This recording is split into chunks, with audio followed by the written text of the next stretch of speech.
ಎಲ್ಲರಿಗೂ ನಮಸ್ಕಾರ. ಇವತ್ತು ನಾನು ಕೆಲವೊಂದು ಸಾಮಾನ್ಯ ಕಥೆಗಳನ್ನು ಹೇಳಬೇಕು ಅಂತಂದು ಹೇಳಿ ಅಂದ್ಕೊಂಡೇನೆ.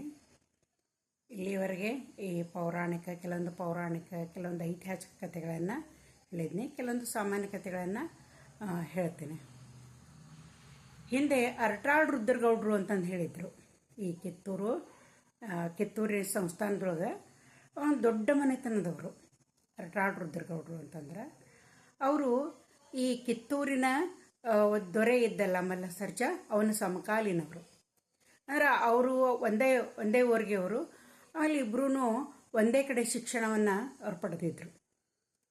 ಈ ಅರಟಾಳ್ ರುದ್ರಗೌಡರು ಎಲ್ಲರನ್ನೂ ಬಹಳ ಒಂದು ಮುಂದಾಳು ಆಗಿದ್ದರು. ಕುದುರೆ ಸವಾರಿ, ಕತ್ತಿ ವರಸೆ ಎಲ್ಲವನ್ನೂ ಅವರು ಏನಂತಂದ್ರೆ ಈ ಮಲ್ಲಸರ್ಜನ ಜೊತೆಗೆ ಅವರು ಕೂಡ ಶಿಕ್ಷಣವನ್ನು ಪಡೆದಿದ್ದರು. ಅತ್ಯಂತ ಪ್ರತಿಷ್ಠಿತ ಮನೆತನದವರಾಗಿದ್ದರು ಅವರು.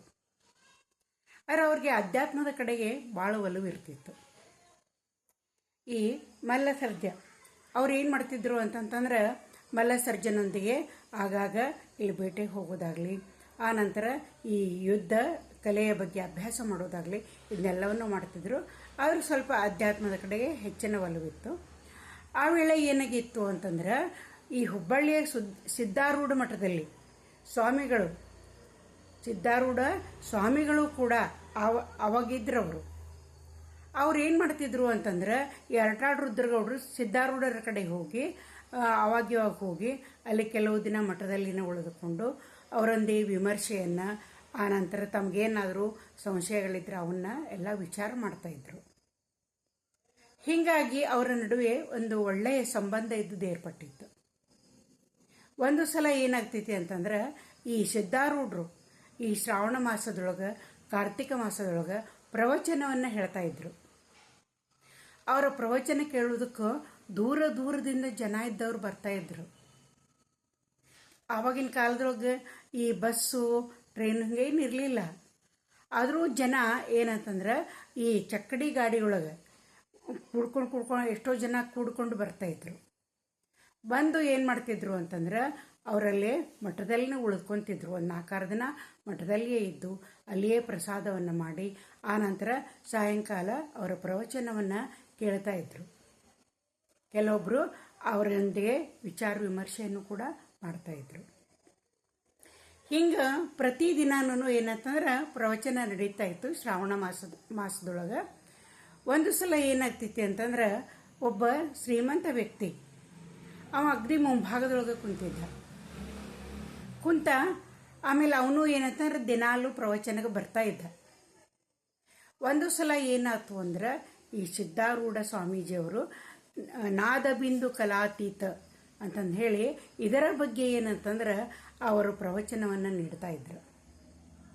ನೀಡಿದ ಮೇಲೆ ಪ್ರವಚನ ಮುಗಿದ ಕೂಡಲೇ ಎಲ್ಲರೂ ತಮ್ಮ ಮನೆಗೆಲ್ಲ ಎದ್ದು ಹೊಂಟರು. ಇವ ಹಂಗೆ ಕುಂತಿದ್ದ. ಆ ವ್ಯಕ್ತಿ ಸಿದ್ಧಾರೂಢರು ಕೇಳಿದ್ರು, ಯಾಕಪ್ಪ ಇನ್ನೂ ಹಂಗೆ ಕುಂತಿ, ಮನೆಗೆ ಹೋಗಲೇ ಇಲ್ಲ ನೀನು ಅಂದ್ಕೂಡಲೇ ಅವ ಏನು ಹೇಳ್ದ ಅಂತಂದ್ರೆ, ಹೌದ್ರಿ, ನೀವು ಇವತ್ತೇನೋ ನಾದಬಿಂದು ಕಲಾತೀತ ಅಂತ ಹೇಳಿದ್ರಲ್ಲ, ಅದರ ಅರ್ಥ ಆಗಲಿಲ್ಲ ನನಗೆ ಅಂತ ಹೇಳ್ದ.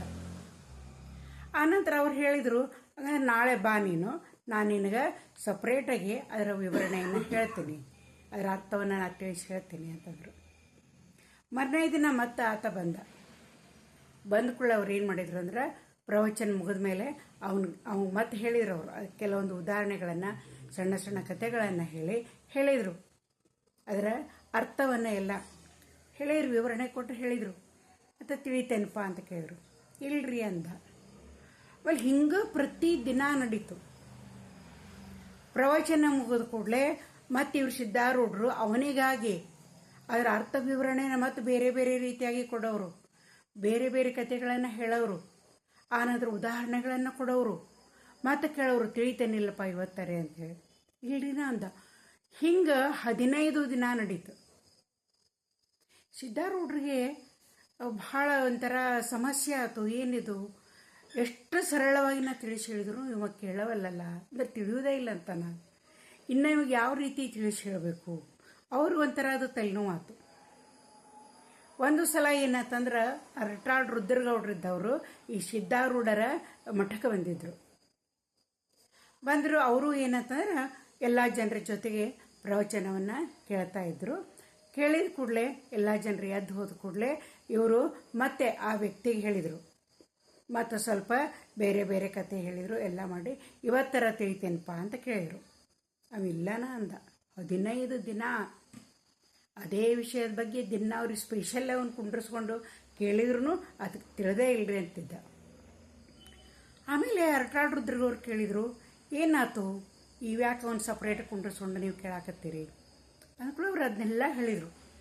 ಎಷ್ಟು ದಿನ ಆತಪ್ಪ, 15 ದಿನ ಆಯ್ತು.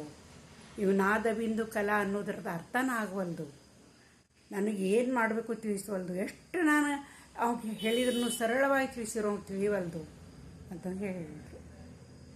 ಆ ಅರಟಾಳ್ ರುದ್ರಗೌಡ್ರಿದ್ದವರು ಭಾಳ ನಿಷ್ಠುರವಾದಿನೂ ಇದ್ದರು. ಅವರು ಭಾಳ ನಿಷ್ಠೂರ ಇದ್ದರು. ಅವರು ಇದ್ದದನ್ನು ಇದ್ದಂಗೆ ಹೇಳ್ತಿದ್ರು. ಅವ್ರು ಯಾವಾಗ್ಲೂ ಯಾರ್ದು ಮರ್ಜಿ ಕಾಯ್ತಿರ್ಲಿಲ್ಲ. ಆಗ ಅವರಂದರು, ನೋಡ್ರಿ ನಾನು ನಿಮಗೆ ಅವ್ನಿಗೆ ತಿಳಿಸಿ ಹೇಳಕ್ಕೆ ಬರೋವಲ್ದು, ನಾಳೆ ನೀ ನನ್ನ ಕಡೆ ಬಾರಪ್ಪ, ನಾನು ನಿನಗೆ ತಿಳಿಸಿ ಹೇಳ್ತೀನಿ ಅಂತಂದರು. ಅಂತ ಆಗಲಿ ಅಂತಂದ. ಸಿದ್ಧಾರೂಢರು ಅಂದರು, ಇವರು ದೊಡ್ಡ ಜ್ಞಾನಿಗಳದಾರ, ಆತು ಅವ್ರಲಿಂದರ ಆಗಲಿ ಆ ಒಂದು ತಿಳಿಯಲಿ ಅವಾಗ, ಆ ಒಂದು ವಿಷಯ ತಿಳಿಯಲಿ ಅಂತಂದು ಹೇಳಂದರು. ಮಾರನೇ ದಿನ ಆತ ಈ ಅರಟಾಳ್ ರುದ್ರಗೌಡ್ರ ಕಡೆ ಬಂದ. ಅವರು ಏನು ಮಾಡಿದರು ಅಂತಂದ್ರೆ ಸ್ವಲ್ಪ ಸರಳವಾಗಿ ಅದರ ಅರ್ಥ ವಿವರಣೆಯನ್ನು ಅವ್ರು ಹೇಳಿದರು. ಹಿಂಗಪ್ಪ ಹಿಂಗೆ ಅಂತಂದು ಹೇಳಿ ಎಲ್ಲ ಎಷ್ಟೊತ್ತನ ಕುಂಡಿಸ್ಕೊಂಡು ಹೇಳಿದರು. ಹೇಳಿದ ಕೂಡಲೇ ಆಮೇಲೆ ಆತು ಇವತ್ತರ ತಿಳಿತೇನು ನಿನಗೂ ಅಂತ ಕೇಳಿದರು. ಹೇಳಿದ್ರು ಅವ ಮತ್ತೆ ಇಲ್ಲ ಅಂತ ಅಂದ. ಆಮೇಲೆ ಇಲ್ಲ ಅಂತಂದ ಕೂಡಲೇ ಇಲ್ಲಿ ಬಾಯಿ ಸಮೀಪ ಅಂತಂದರು. ನನಗೆ ಸಮೀಪ ಕುಂಟ್ರೆ ಅಗದಿ ಸಮೀಪ ಬಾಯಿಲ್ಲ ಅಂತಂದರು. ಬಂದು ಕುಂತಾವ. ಅದಕ್ಕೆ ಜೋರ ಪಡ್ನ ಕಪಾಳಿ ಬೀಸಿ ಹೊಡೋರು. ಹಂಗೆ ಹೊಡೆದದ್ದಕ್ಕೆ ಭಾರ ಮುಡಿದು ಕಪಾಳಿ ಮೇಲೆ 4 ಚಲೋ ಭಾರ ಮುಡಿದು ಬರಲಿನವು ಕಣ್ಣ ಪಳಕ್ಕನ ನೀರು ಬಂದವು. ಆವಾಗ ಅರಟಾಳ್ ರುದ್ರಗೌಡ್ರು ಹೇಳಿದರು, ಏನು ಅರಪ್ಪ ಅಂತ ಹೊಡೆದ್ನಿಲ್ಲ, ಸಪ್ಪಳಾತಿಲ್ಲ, ಅದು ನಾದ. ನಿನ್ನ ಕಣ್ಣಾಗೇನಿಲ್ಲ ಹನಿಗಳು ಬಂದಾವಲ್ಲ, ಅದು ಬಿಂದು. ಕಪಾಳ ಮೇಲೆ ಏನು ನಾನು 4 ಬೆರಳು ಮೂಡ್ಯಾವಲ್ಲ, ಅದು ಕಲಾ. ನಾದ ಬಿಂದು ಕಲಾ. ಈಗರ ನೀವು ತಿಳಿತೇನೋ ಅಂತ ಕೇಳಿದ್ರು. ಅವನು ಉತ್ತರ ಏನಾಗಿರಬೇಕು. ಆನಂತರ ಸಿದ್ಧಾರೂಢರ ಕಡೆಗೆ ಹೋದರು. ನಾವು ಬರಲೇ ಇಲ್ಲ. ಏನಪ್ಪ ಅವ್ನು ಇವತ್ತು ಬರಲೇ ಇಲ್ಲಲ್ಲ, ನೀ ತಿಳಿಸಿ ಹೇಳಿದೆ ನಮ್ಗೆ ಸರಿಯಾಗಿ ಅಂತಂದರು. ಸರಿಯಾಗಿ ತಿಳಿಸಿ ಹೇಳೇನ್ರಿ ಅವಾಗ. ಎಲ್ಲರಿಗೂ ಒಂದೇ ರೀತಿ ತಿಳಿಸಿ ಹೇಳೋಕ್ಕಾಗೋದಿಲ್ಲ. ಕೆಲವೊಬ್ರು ಅವ್ರ ಭಾಷೆಯೊಳಗನ ಹೇಳಿದ್ರನ ಅದು ತಿಳಿತೈತ್ರಿ ಅಂತಂದು ಹೇಳಿದರು. ಇದು ಅರಟಾಳ ರುದ್ರಗೌಡರ ಒಂದು ಕಥೆ. ನಾಳೆ ನಾ ಬೇರೆ ಕಥೆಯನ್ನು ಹೇಳ್ತೇನೆ.